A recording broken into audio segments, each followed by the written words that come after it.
आज मैं एक्सप्लेन करने वाला हूँ डेमन हंटर का एपिसोड 4। तो इस एपिसोड के स्टार्टिंग में हमें हमारे सेक का सीन दिखाया जाता है, जहाँ पे हमारा मेन कैरेक्टर और हीरोइन दोनों फाइट करने वाले होते हैं। तभी जो हमारी हीरोइन होती है वो अपने मेन कैरेक्टर को बुलाती है पहले अटैक करने को, और फिर हमारा मेन कैरेक्टर जाता है उस पर अटैक करता है, और फिर उन दोनों के बीच में फाइटिंग होती है, एक दूसरे को धक्का मुक्की करते हैं। और फिर नेक्स्ट सीन में हमें दिखाया जाता है जो हमारा मेन कैरेक्टर होता है तो उसका बैलेंस बिगड़ता है और वो गिरता है, और वो बोलता है नहीं नहीं ऐसा मत करो, प्लीज़ मुझे माफ़ कर दो, बचाओ।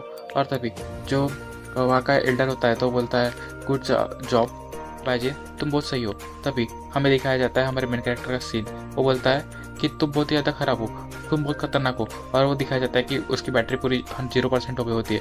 तभी जो बाइजन होती है तो उसका सीन दिखाया जाता है, उसकी जो बैटरी होती है वो 100% होती है, और वो बोलती है कि हमारा जीनियस जो था वो अभी ज़मीन पर पहले से ही क्यों गिरा है। तभी हमें दिखाया जाता है हमारे टीचर का सीन जो बोलता है तुम जो अपनी ट्रेनिंग है उसे कंटिन्यू रखो और तुम्हें आदत हो जाएगी ऐसे मार खाने की। तभी हमारा मेन कैरेक्टर चौंक जाता है, और फिर जो सेक्रेटर होता है वो बोलता है बाजिन मुझे फॉलो करो। और फिर नेक्स्ट में हमें दिखाया जाता है जो हमारा सेक्रेटर होता है वो बोलता है कि जो सील है तो वो टूटने के लिए आ गई है, और वो बोलता है कि अभी जो कंडीशन है और भी बेकार होती जा रही है। ये एक ही सील है जिसके कारण जो जो रोक रही है मॉन्स्टर को यहाँ पे आने से, नहीं तो ये और ज़्यादा से ज़्यादा मॉन्स्टर जो है ये सील टूटने के बाद यहाँ पे आ जाएंगे।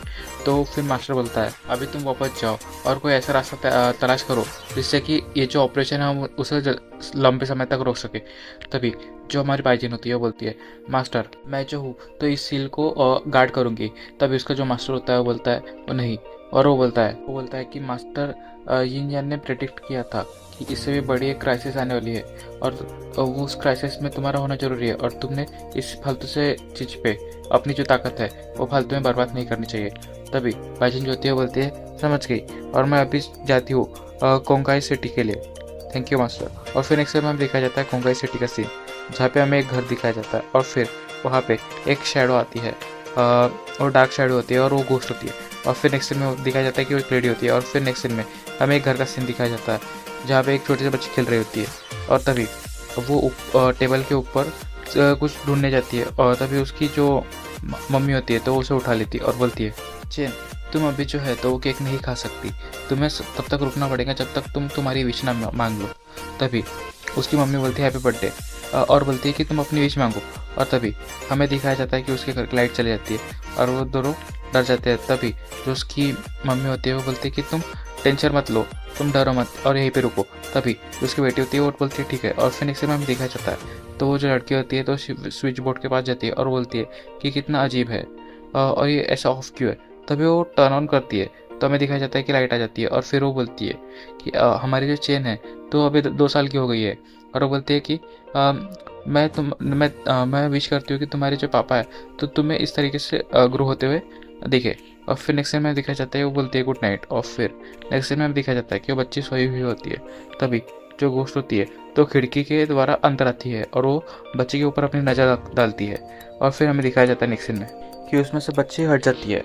और फिर यहाँ से सीन शिफ्ट होता है और फिर हमें 1 महीने बाद का सीन दिखाया जाता है जहाँ पे अपना मेन कैरेक्टर जो होता है वो बिल्डिंग के ऊपर खड़ा होता है। और फिर हमें दिखाया जाता है पास का सीन जहाँ पे उसके जो सर होते हैं वो बोलते हैं कि बहुत ही अच्छे टैलेंटेड बच्चे हो, मैंने अभी तक जितने भी लोग देखा है उनमें बाइजिन को छोड़कर। और वो बोलते हैं कि पता नहीं क्या, लेकिन तुम पहले ही बहुत छोटी से छोटी अचीवमेंट कर चुके हो। तो वो बोलता है कि तुम जाओ कोंगाई सिटी में और वहाँ पे तुम्हारे सीनियर को फाइंड करो और वो तुम्हें अगला स्टेप जो है वो बताएंगी। तभी वो जो अपनी आंखें होती है वो ओपन करता है और एक बिल्डिंग के ऊपर से कूदते हुए जाता है। और फिर नेक्स्ट में दिखा जाता है जो अपना मेन कैरेक्टर होता है वो लंबी छलांग मारता है और दूसरी रोड के दूसरे साइड वाली बिल्डिंग पे आ जाता है, और बोलता है कि ये कितनी छोटी अचीवमेंट है, ये सब बकवास है। और फिर नेक्स्ट में दिखाया जाता है ऐसा लगता है कि फैटी जो था उससे कुछ भी उसकी मेमोरी याद नहीं है और वो अभी भूल चुका है उस डेमन के बारे में। और बोलता है कि ओल्ड मैन ने मेरे को बोला कि जा और अपने सीनियर को ढूंढो, लेकिन मुझे पता ही नहीं कि मेरी सीनियर कहाँ पे है। तभी नेक्स्ट सीन में दिखाया जाता है एक दुकान का सीन जहाँ पे हमारा मेन कैरेक्टर जाता है और वो बोलता है कि ये जहाँ तक पता है था कि ये जो जगह थी वो पूरी तरीके से डिस्ट्रॉय हो गई थी, लेकिन ऐसा लग रहा है कि अभी फिक्स हो चुकी है ये। तभी हमें एक बिल्ला दिखाया जाता है वहाँ पे, और फिर हमारा मेन कैरेक्टर जाता है और वो बोलता है कि तुम मुझे 1 कप मिल्क टी दोगे। तभी वहाँ का बंदा पलटता है और वो बोलता है झिलिंग तुम तो मुझे मौत तक बहुत ज़्यादा डरा देने वाले थे। और फिर वो बोलता है तुम कहाँ गए चले गए थे पिछले 1 मंथ से, मैं तुम्हें फ़ोन कर रहा था, वो भी तुम्हारे कॉल नहीं लग रहे थे। तभी जो हमारा मेन कैरेक्टर होता है वो बोलता है कि मैं अपने होम टाउन पे चला गया था, और वो जो एरिया है वो माउंटेन के बीच में है, तो वहाँ पे सिग्नल नहीं आते ढंग से। और वो बोलता है कि और वो मिल्क टी शॉप को क्या हो चुका था। तभी हमारा जो फैटी होता है वो बोलता है कि चलो इसके बारे में पहले नहीं बात करते हैं। और वो बोलता है क्या मैं तुम्हें एक चीज़ बताऊँ, जो मिल्क टी शॉप की न्यू ओनर है तो वो एक हॉट लड़की है, और मैं क्या तुम्हें उसके पास लेकर चलूँ। तभी जो फैटी होता है तो वो ऊपर सीढ़ी के ऊपर चलते हुए अपने मेन कैरेक्टर को बोलता है वो सिर्फ सुंदर ही नहीं है लेकिन वो बहुत ज़्यादा अमीर भी है। उसने पूरी जिंगचांग जो बिल्डिंग है वो खरीद ली, और वो मुझे हर महीने 5,000 रुपये पे के तौर पे देती है। और ऐसा लगता है, अपना मेन कैरेक्टर बोलता है कि ऐसा लगता है कि जो फैटी है तो डेमन के बारे में पूरी तरीके से भूल चुका है। तभी वो एक दरवाजे के ऊपर ठोकता है और बोलता है अब बॉस जिलिंग इस ईयर। तभी वो अंदर से आ जाती है कि अंदर आ जाओ। तभी जो फैटी होता है बोलता है अगर तुम उसके ऊपर अच्छा इंप्रेशन डालते हो तो तुम्हें अच्छी सैलरी दे सकती है। तभी वो जो लड़की होती है तो अपने मेन कैरेक्टर की तरफ देखता है, तो तभी मेन कैरेक्टर डरता है और बोलता है जो फैटी होता है बोलता है कि मैंने नहीं कहा था क्या कि ये बहुत ही ज़्यादा सुंदर है। तभी जो अपना मेन कैरेक्टर होता है बोलता है कि सीनियर तुम यहाँ पे क्यों हो। तभी जो फैटी होता है बोलता है क्या तुम अपने इतने ब्यूटीफुल बॉस को पहचानते हो।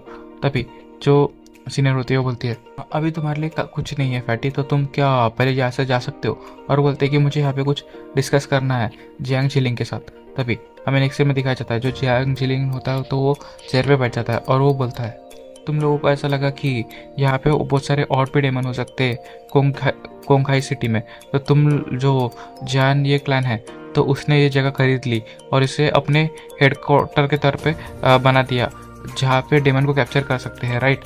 तभी जो अपनी सीनियर होती है वो बोलती है हाँ सही कहा तुमने, ये जो जगह है तो ये चानिये क्लैन का एक हेडक्वार्टर बन चुका है कोंगखाई सिटी में, और यहाँ पे एल्डर सीनियर जो है तो जल्दी ही आते होंगे। तभी हमारा जो मेन कैरेक्टर होता है तो वो एक सुपरमैन की इमेजिनेशन करता है और बोलता है अच्छा तो मैं देख रहा हूँ, मैं वही करूँगा जो एक सुपर हीरो करता है। और तभी हमारे मेन कैरेक्टर के सर पे टपली बजती है और वो बोलती है कि तुम्हारे जो फालतू काम है वो बंद करो और अपने काम पे जाओ। तभी बाहर फैटी खड़ा होता है, वो मेन कैरेक्टर को देखता है और मेन कैरेक्टर के पास जाके बोलता है क्या तुम ये जो प्रीटी बॉस है तो उसके क्लोज हो, और तुम उसे कैसे जानते हो, क्या तुम्हारे बीच में कुछ और भी सिगरेट है क्या, तुम मुझे बता सकते हो उस बारे में, क्या तुम अपने भाई के तौर पर मुझे सच में लेते हो, तुम बता क्यों नहीं रहे हो मुझे। तभी और जो अपना मेन कैरेक्टर होता है बोलता है कि मैं उससे मिल्क टी डिलीवर करता था पहले। तो अपना फैटी बोलता है क्या तुम्हें सच में लगता है कि मैं इस बात पे तुम्हारे ऊपर विश्वास करूंगा। तभी हमें नेक्स्ट सीन में दिखाया जाता है वो जूस वगैरह बांट रहे होते हैं। तभी एक आदमी कस्टमर आता है और बोलता है कि मुझे एक आम का रस देना, और बोलता है कि कोकोनट मिल्क शेक भी देना मुझे। और तभी जो अपना फैटी होता है वो बोलता है ठीक है, क्या आप कृपया थोड़ी देर के लिए रुक सकते हैं। तभी वो दोनों चेयर पे बैठ जाते हैं और वो जो लड़की होती है तो उसको उसके बंदे को बोलती है कैसे चल रहा है अभी वो जो रिसेंट केस के ऊपर अपन काम कर रहे हैं, अपन ने अभी तक उसके बारे में कुछ भी नहीं पता किया है। तभी वो उसका आदमी बोलता है, वो बोलता है हाँ कल रात में भी एक और बच्चा गायब हो गया था और ये 6वीं बार है इस महीने में। तभी वो लड़की बोलती है क्या तुम लोगों को अभी तक कोई भी क्लू नहीं मिला। तभी जो बंदा होता है वो बोलता है जहाँ पे एक्सीडेंट का सीन हुआ था तो वहाँ पे खून के दाग थे जो कि हट नहीं रहे थे, और इसके द्वारा हम कुछ भी प्रूफ नहीं कर सकते। तभी जो हमारी सीनियर होते हैं उसे कुछ झटका लगता है और बोलते हैं कि जो खून के दाग थे वो मिट नहीं रहे थे। और यहीं पे हमारा एपिसोड खत्म होता है। Thank you.